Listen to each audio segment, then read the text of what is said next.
Ever since I posted the 25-ish X budget Spark AURASTACKER, people have been asking in the comment section and on the Discord how they can upgrade the build. How to upgrade the build? Higher budget version. How do I upgrade the build? I have more money. What do I buy? I need a higher budget version. Or my favorites. I don't know what I'm doing, but somehow managed to farm 300 exalted orbs. Yeah, right. Your version sucks. I hate you. Now please give me a higher budget version, please. Here's 58 paragraphs explaining everything you did wrong in your video, but at the end of it, I want you to make me another one, and it needs to be a high-end version, please. In all seriousness, though, I really appreciate you guys interacting and leaving comments. It helps me know what you guys want me to make for the next video, and I don't want to waste my time making videos that you guys aren't going to watch, so I do really appreciate your feedback. So today, that is exactly what we're covering. If you look up any AURASTACKER Spark builds, almost all of them are using Mageblood and Ashes of the Stars. I don't think it's very realistic for people to farm a whole build and then double the cost by farming a Mageblood. So I wanted to give a non-Mageblood version. People usually use Mageblood to get all of their resists, but since we can't do that, we'll be using Omniscience to solve that problem. I'll be explaining all the tricks I used in the build to scale the damage and the survivability, so make sure that you're sticking around for that.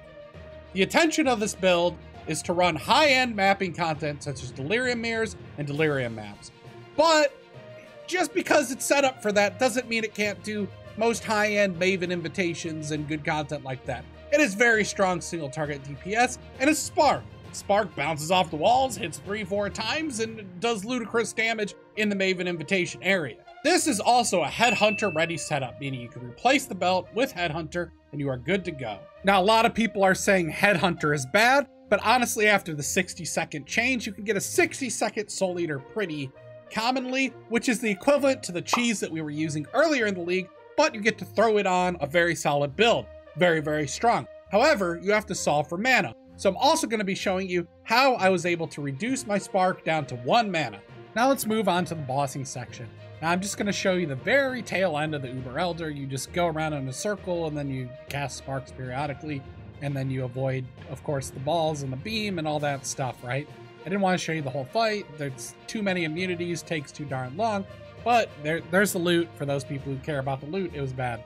And bossing loot is just pretty bad this league. This is all at once Breach Lords, and as you can see here, the Sparks will bounce off the edges and you don't have to aim at all. Oh, I love Sparks so much for that. It's just really satisfying. So you just leap around kind of so you don't tank stuff. Makes quick work of it with how we're set up. Now here's another all at once setup, and this is the Twisted, or also known as the Elder Guardians, and it's the same thing here. Now this is always a longer fight, because two of them, the lightning guy and the poison guy, both have immunity phases. Very annoying. There's not a whole lot you really need to worry about this one. You just kind of gas in the corners here as well. But we already should expect that we can do most of these because in the lower version, I was able to do them, okay? But just once again, showing people that, yes, we can do these Maven invitations with the 100% increased and with the all at once.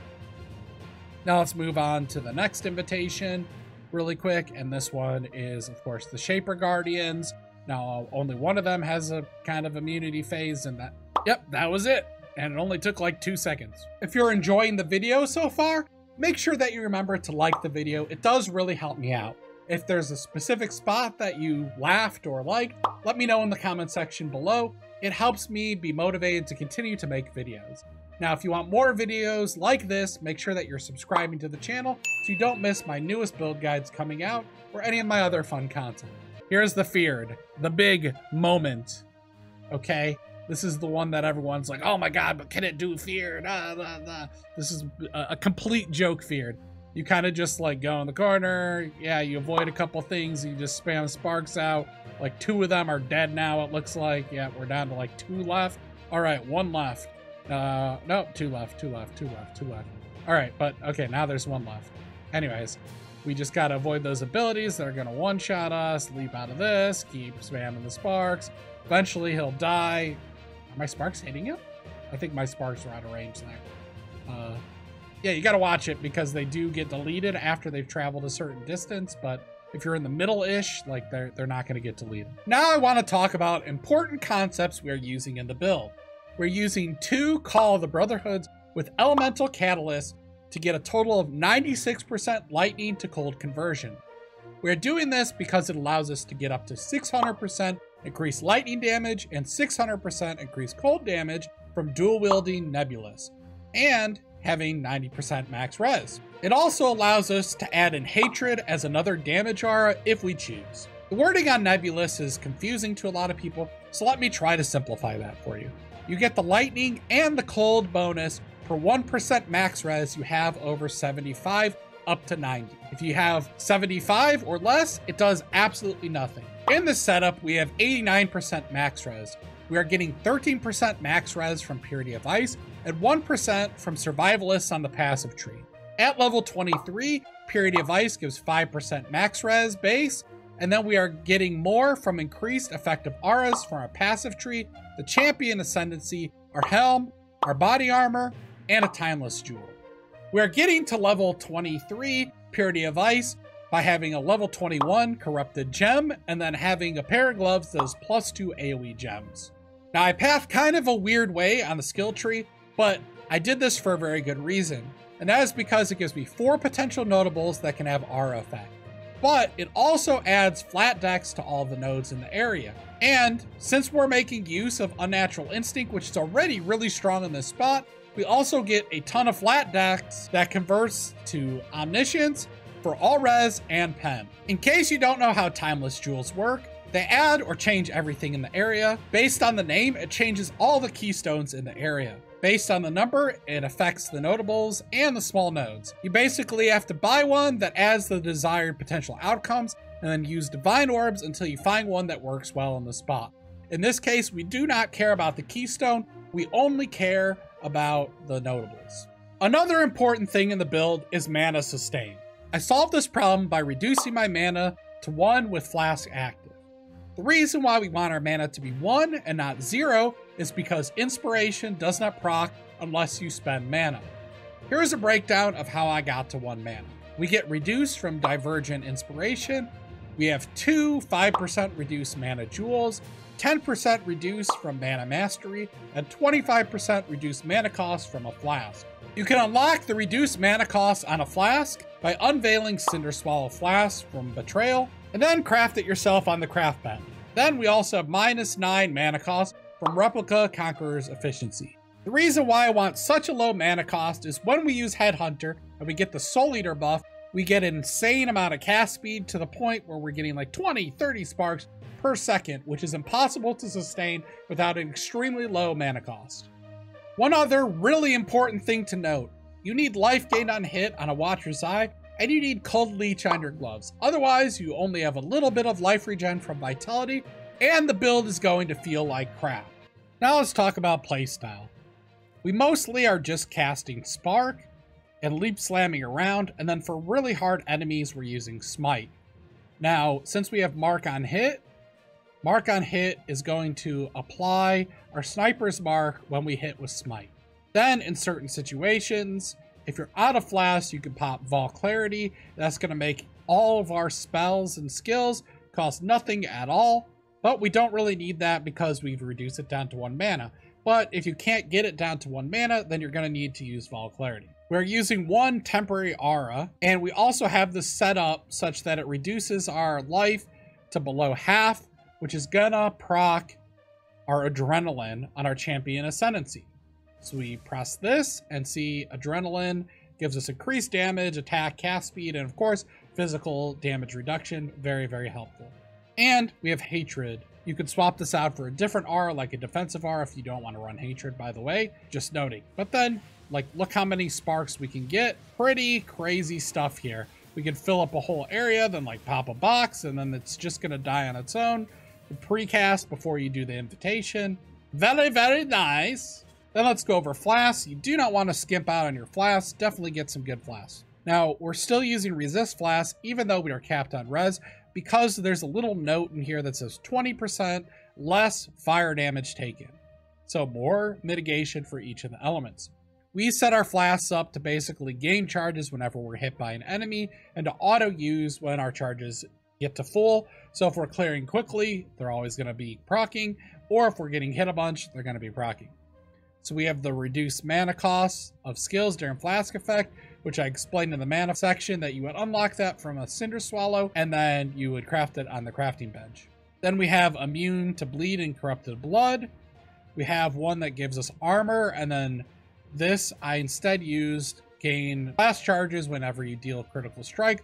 Also another choice. However, it has an internal cooldown, so you can only gain 1 per second. Then we have a diamond flask, and this we need to cap us on crit, and then it also has cast speed. And then here we're just getting some flat armor, and then I always like to get reduced effective curses on you during flask effect. Now normally I would cut maybe the cast speed or the armor to get shock immune, but we are running Purity of Elements, so we have immune to all elemental ailments already, and we don't have to mess with that at all. Oh, really quick, I should also mention that you probably should pick up a Vol Molten Shell.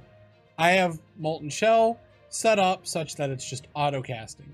You also could take it off of auto casting and then put it on left click so it's just proccing as you're moving around. If you need help with this build or any of the other build guides that I put out on the channel, or if you just want to meet other people who are playing Path of Exile and talk to them about other builds, share stories, etc., make sure that you're joining the Discord.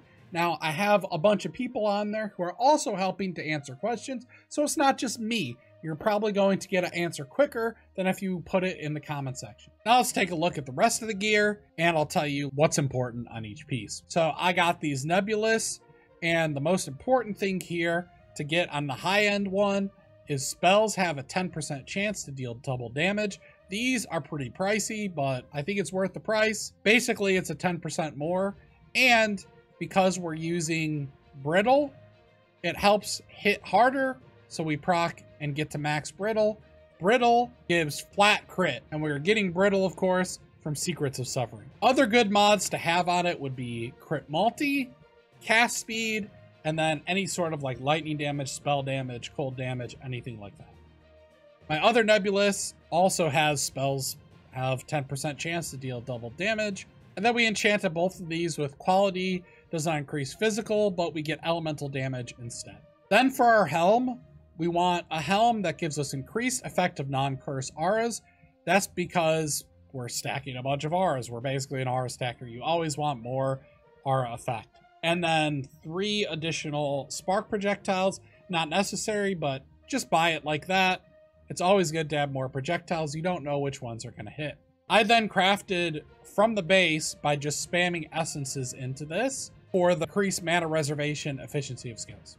Then for the chest piece, we want a Redeemer, and we want it to have 2 things. 1, Frenzy Charges on hit. That's because Frenzy Charges give us cast speed, and we're lacking cast speed, and then of course it gives more damage as well. But it also gives us increased effect of non-curse auras. Then for our amulet, we're using Crystallized Omniscience, and then we're using Sovereignty Anoint. Then we're using 2 Call of the Brotherhood. I got ones that are corrupted that give % dex and % int. Then for gloves, we're wanting a good one for the Omni stacking. Of course, we need to get the +2 level of AoE gems. Now, I bought the base just with these 3 fractured mods. I only kind of need 2. Here's how I crafted it. I spammed in the essence, and then I used suffixes cannot be changed, and then I slammed it with unveiled chaos orbs until I hit the +2. I could have just used a base that had max life and chaos res and then slammed over and over and over with essences until I hit 2 attributes, which that's essentially what I did for my boots here. So I crafted the boots by slamming the dex essences in until I hit int with it, and then I did the same thing. Suffixes cannot be changed, and then I used the unveiled chaos orb so that I could get movement speed with the onslaught on kill, because I had no other source of onslaught. And then I just crafted mana with some life regen for the last mod. To get the implicits on the gloves and the boots, you use these Lesser, Eldritch Ichor, and Ember. Then for the belt, I have strength and % attributes, and this is actually the same belt that I was using on my strength stacker. And then we have a % cast speed, multi, and life, and a little bit of armor. Armor not really that important, it was just a nice extra.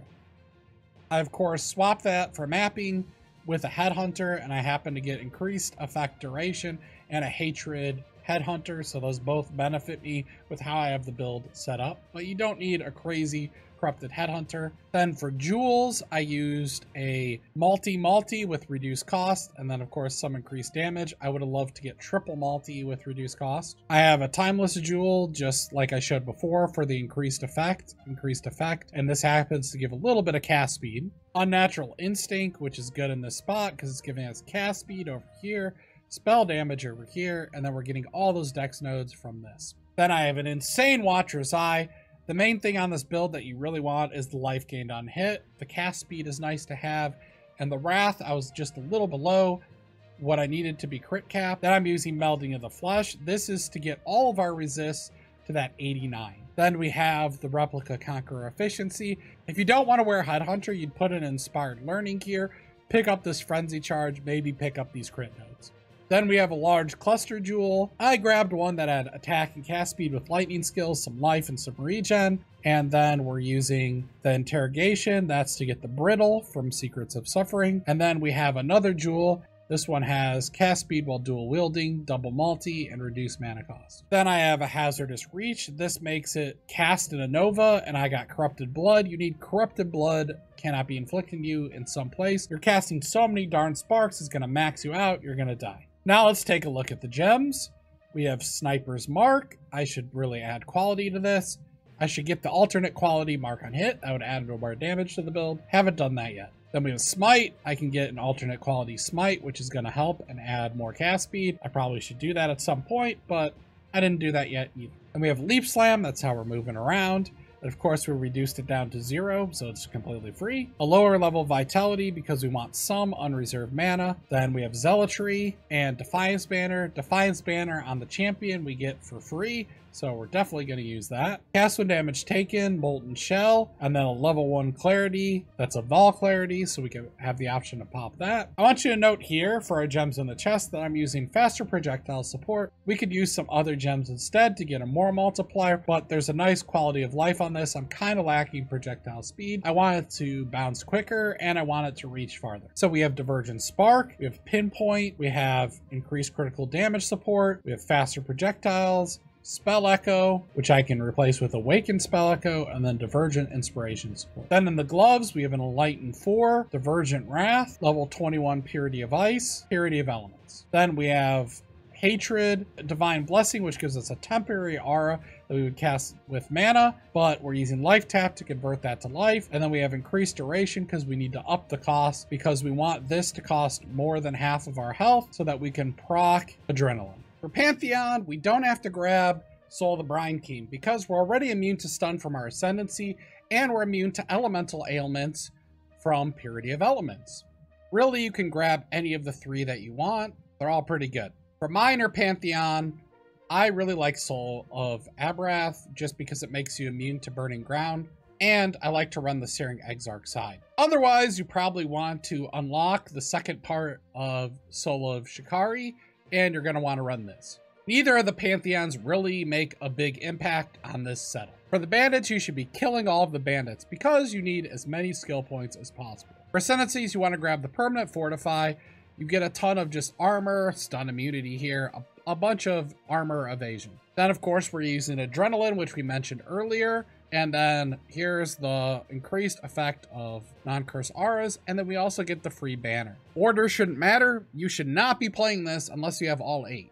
And you should at least be somewhere around level 90. You might have to, if you're level 90, drop 1 or 2 of these jewel sockets. But look how far we have to travel in certain areas to get all the different R stacking things. That's why you need a ton of levels.